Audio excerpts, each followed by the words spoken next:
Today I would like to talk about scales, how to play a fast scale evenly and smoothly. Now I put it under the advanced technique category because we're talking about playing it fast. You can do all sorts of wrong motions or weird motions and it will still work if you're playing it slowly. But today we're going to focus on how to play it fast. So there are four things you want to pay attention to. The first thing is having the most natural hand position, which is this right now. Now, how do you know if you have a good hand position? You want to look at your thumb.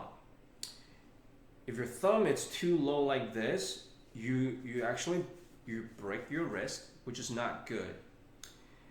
Or if it's too high, you don't feel any support, right? So here, where the thumb is forming a 45-degree from the key, to me, personally speaking, it's the most comfortable position and the strongest. Okay, so you want to make sure you have the natural hand position.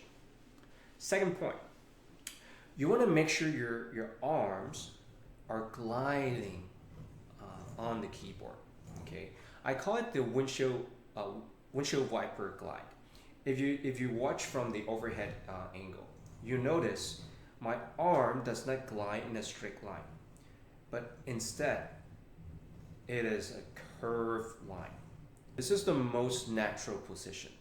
So I'm going to play a C major scale so you can see how my hand changes from this angle position to this position. So you notice my arm, it's moving, changing the alignment from here to here. Same thing with the left hand. Okay, so pay attention to how you glide. It's not a straight line, but a curved line. And the third thing is you want to pay attention to how your arms move. This is very similar to the arpeggios approach. If you haven't watched my video on arpeggios, I will put the link in the description and you can watch it. But the same in and out motion for the arm. So let's use C major as an example. You can dissect C major into two parts: 1, 2, 3, and then 1, 2, 3, 4. So I call it 1, 2, 3 as one combo, and then 1, 2, 3, 4 as the other combo. So you have two combinations right here. For each combination, you want to move your arm out. So notice it's a very minimal motion. You don't want to move drastically. That defeats the purpose of making it smooth. So small motion moving out with the arm, and then when your thumb plays, you move your arm in again, and then out. In with the thumb, out, in with the thumb, and then out. So it will look like this. When I play it fast, so it looks like as if I was playing in a straight line, but actually there were a lot of micro movements going on, like in, out, but they're so tiny, it should feel very comfortable to play. All right, and then the third part is the thumb. So a lot of the times I see when people are tucking their thumb, they're curving their thumb like this. So do not do that, because as soon as you curve your thumb like this, it creates tension. So what you want to do is you want to keep your thumb, relaxed, and it is in the most natural state. Okay, so it's somewhat extended.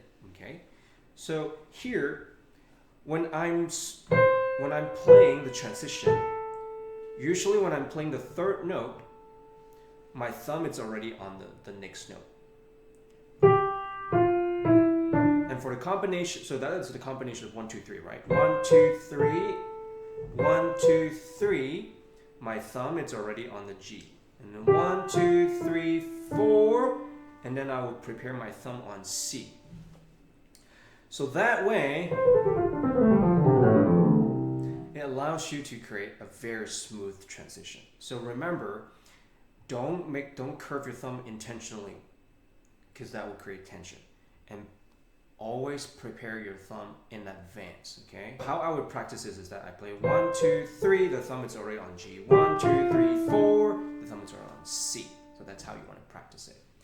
So when you have all these 4 things going on with you, then this is the final product.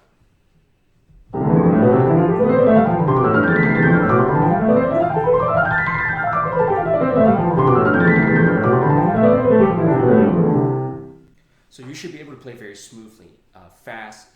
Now, but just because you understand how it works doesn't mean you can get it to work, right? So it comes with a lot of practice, a lot of slow practice, deep learning, having the body learn the patterns, learn how to work, and then you slowly build up the speed. And so that is how you play a fast scale smoothly and evenly.